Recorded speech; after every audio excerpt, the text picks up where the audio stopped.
Good evening, boys and girls. This is Miss Widner. I'm here to read to you Chapter 2 from Shilo. I'm out on my back patio, my favorite place to read. I really love to read, and I hope you do too. But I also really enjoy reading to children, so I'm so glad you're here with me tonight to listen to Chapter 2 of Shilo. So here we go. Sunday night supper is whatever's left from noon. If nothing's left over, Ma takes cold cornmeal mush, fries up big slabs, and we eat it with Karo syrup. But this night, there's still rabbit. I don't want any, but I know Shilo does. I wonder how long I can keep pushing that piece of rabbit around my plate. Not very long, I discover. You going to eat that meat or just play with it? Dad asks. If you don't want it, I'll take it for lunch tomorrow. I'll eat it, I say. Don't you be giving it to that dog, says Ma. I take a tiny bite. What's the doggy going to eat, then, asks Becky. She's 3, which is 4 years younger than Dara Lynn. Nothing here, that's what, says Ma. Becky and Dara Lynn look at Dad. Now I had them feeling sorry for the beagle, too. Sometimes girl children get what they want easier than I do, but not this time. Dog's going right back across the river when we get through eating, says Dad. If that's Judd's new dog, he probably don't have sense enough yet to find his way home again. We'll put him in the Jeep and drive him over. Don't know what else I figured, Dad, to say. Do I really think he's going to tell me to wait till morning, and if the beagle's still here, we can keep him? I'll try all kinds of ways to figure out how I could get that rabbit meat off my plate and into my pocket, but Ma's watching my every move. So I excuse myself and go outside and over to the chicken coop. It's off toward the back where Ma can't see. We keep 3 hens, and I take one of the 2 eggs that was in a nest and carry it out behind the bushes. I whistle softly. Shilo comes loping toward me. I crack the egg and empty it out in my hands, holding my hands down low, and Shilo eats the egg, licking my hands clean afterward, then curling his tongue down between my fingers to get every little bit. Good boy, Shilo, I whisper and stroke him all over. I hear the back screen slam, and Dad comes out to the stoop. Marty? Yeah, I go around, Shilo at my heels. Let's take that dog home now. Dad goes over and opens the door of the Jeep. Shilo puts his tail between his legs and just stands there. So I go around to the other side, get in, and whistle. Shilo leaps up onto my lap, but he don't look too happy about it. For the first time I have my arms around him, he feels warm, and when I stroke him, I can feel places on his body where he has ticks. Dog has ticks, I tell my dad. Judd'll take care of him, Dad says. What if he don't? It's his concern, Marty, not ours. It's not your dog. You keep to your own business. I press myself against the back of the seat as we start down our bumpy dirt driveway toward the road. I want to be a vet someday, I tell my dad. He says. I want to be a traveling vet, the kind that has his office in a van and goes around to people's homes. Don't make folks come to him. Read about it in a magazine at school. You know what you have to do to be a vet? Dad asks. Go to school. Got to go to school, I know that. You've got to have college training, like a doctor almost. Takes a lot of money to go to veterinary school. My dream sort of leaked out like water. In a paper bag. I could be a veterinarian's helper, I suggested, my second choice. You maybe could, says Dad, and points the Jeep on the road into the hills. Dusk is settling now, still warm though, a warm July night. Trees look dark against the red sky, lights coming on in a house here and another one there. I'm thinking how in any of these houses there's probably somebody who would take better care of Shilo than Judd Travers would. How come this dog had to be his? The reason I don't like Judd Travers is a whole lot of reasons. Not the least is that I was in the corner store once down in Friendly and saw Judd cheat Mr. Wallace at the cash register. Judd gives the man a 10 and gets him to talking. Then when Mr. Wallace gives him change, he says he gave him a 20. I blink like I can't believe Judd done that. And old Mr. Wallace is all confused. So I say, "No, I think you gave him a 10.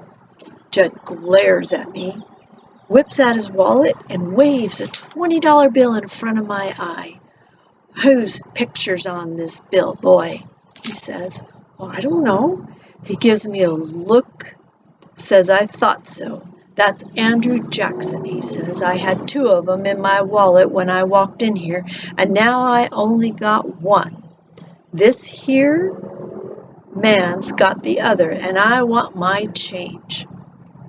Mr. Wallace, he's so flustered. He just digs in his money drawer and gives Judd change for a 20. And afterward, I thought, what did Andrew Jackson have to do with it? Judd's so fast-talking, he can get away with anything. Don't know anybody who likes him much, but around here, folks keep to their own business. Like Dad says, in Tyler County, that's important. Way it's always been, anyhow. Another reason I don't like Judd Travers is he spits tobacco out of the corner of his mouth. And if he don't like you, and he sure don't like me, he sees just how close he can spit to where you're standing. Third reason I don't like Judd Travers is because he was at the fairgrounds last year, same day we were, and seemed like every place I was, he was in front of me, blocking my views. Standing in front of me at the mud bog, sitting in front of me at the tractor pull, and rising up right up out of his seat at the Jordan Globe of Death motorcycle act, so I missed the best part. Fourth reason I don't like him is because he kills deer out of season. He says he don't, but I seen him once, just about dusk, with a young buck strapped over the hood of his truck. He tells me the buck ran in front of him on the road and he accidentally ran over it. But I saw the bullet hole myself. If he got caught, he'd have to pay $200. More than he's got in the bank, I'll bet. We're in Shilo now. Dad's crossing the bridge by the old abandoned grist mill, turning at the boarded-up school, and for the first time, I can feel Shilo's body begin to shake. He's trembling all over. I swallow, try to say something to my dad, and have to swallow again. How do you go about reporting someone who don't take care of his dog right? I ask finally. Who you fixin' to report, Marty? Judd. If this dog's mistreated, he's only about 1 out of 50,000 animals that is. Dad says, folks even bring him up here in the hills and let him out, figure they can live on rats and rabbits. Wouldn't be the first dog that wasn't treated right. But this one came to me to help him, I insist. Knew that's why he was following me. I got hooked on him, Dad, and I want to know he's treated right. For the first time, I can tell Dad's getting impatient with me. Now you get that out of your head right now. If it's Travers' dog, it's no mind of ours how he treats it. What if it was a child, I asked him, getting too smart for my own good. If some kid was shaking like this dog is shaking, you wouldn't feel no pull for keeping an eye on him. Marty, Dad says, and now his voice is just plumb tired. This here's a dog, not a child. And it's not our dog. I want you to quit going on about it. Here? I shut up then. My hands run over Shilo's body like maybe everywhere I touch I can protect him somehow. We're getting close to the trailer where Judd lives and his other dogs. and already they're barking up a storm, hearing Dad's Jeep come up the road. Dad pulls over. "You want to let him out?" he says. I shake my head hard. I'm not letting him out here till I know for sure he belongs to Judd. I'm asking for a slap in the face, but Dad don't say anything, just gets out and goes up the boards Judd has laid out in place of a sidewalk. Judd's at the door of his trailer already, in his undershirt peering out. "Looks like Ray Preston," he says through the screen. "How you doing, Judd?" Judd comes out on the little porch he's built at the side of his trailer, and they stand there and talk a while. "Up here in the hills you hardly ever get down to business right off. First you say your howdies, and then you talk about anything else but what you came for. And finally, when the mosquitoes start to bite, you say what's on your mind, but you always edge into it not to offend." I can hear little bits and pieces floating out over the yard. The rain, the truck, the tomatoes, the price of gasoline, and all the while, Shilo lays low in my lap, tail between his legs, shaking like a window blind in a breeze. And then the awful words. "Say, Judd, my boy was up here along the river this afternoon and a beagle followed him home. Don't have any tags on his collar, but I remembering you got yourself another hunting dog and wonder if he might be yours." I'm thinking this is a bad idea. Maybe it isn't Judd's at all, and he's such a liar he'd say it was just to get himself still another animal to be mean to. Judd hardly lets him finish, starts off across the muddy yard in his boots.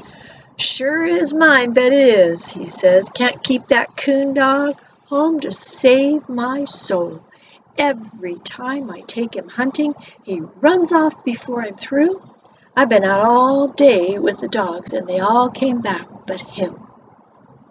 I can hear Judd's heavy footsteps coming around the side of the Jeep, and I can smell his chewing tobacco strong as coffee. "Yep," he says, thrusting his face in the open window. "That's him, all right." He opens the door. "Get on down here," he says, and before I can even give the dog one last pat, Shilo leaps off my lap onto the ground and connects with Judd's right foot. He yelps and runs off behind the trailer, tail tucked down, belly to the ground. All Judd's dogs, chained out back, bark like crazy. I keep Judd out of the Jeep, too. I jump out of the Jeep, too. "Please don't kick him like that," I say. "Some dogs just like to run." "He runs all over creation," Judd says. I can tell he's studying me in the dark, trying to figure what's it to me. "I'll keep an eye out for him," I say. "Anytime I see him away from home, I'll bring him back, I promise. Just don't kick him." Judd growls. He could be a fine hunting dog, but he tries my patience. I'll leave him be tonight, but he wanders off again, I'll whoop the daylights out of him. Guarantee you that. I swallow and swallow, and all the way home I can't speak a word, trying to hold back the tears. So that was chapter 2. So be thinking about what might be going to happen next. And chapter 3 is coming up. Thank you so much for joining me tonight or today and listening to me and letting me read to you from Shilo.